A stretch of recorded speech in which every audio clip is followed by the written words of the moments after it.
美国 NBA 球星罗素·韦斯特布鲁克，当地星期二在客场出战犹他爵士队，但对方球迷疑似说了要他跪下的话，让他觉得不受尊重，质疑对方涉及种族歧视，气得当场暴怒飙骂。NBA 球星罗素·韦斯特布鲁克，我向你保证，你以为我只是说着玩吗？我向老天发誓，我向老天发誓，我一定会痛扁你，你和你的老婆，我会痛扁你们。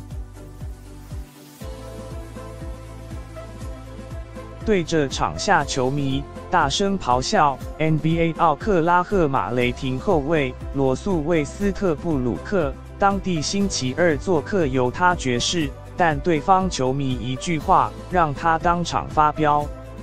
NBA 球星罗素·韦斯特布鲁克，一个年轻男子和他的妻子站在我前面跟我说，要我像以前那样向他们跪下，这完全是不尊重的行为。对我来说，我觉得这是种族歧视。韦斯特布鲁克说，过去在犹他的比赛，球迷就已经非常不尊重他，这次因为涉及种族歧视，才会让他气得当场暴走。犹他爵士队球迷，我想说看他绑着冰带，我就跟他说坐下吧，好好冰敷一下膝盖，兄弟。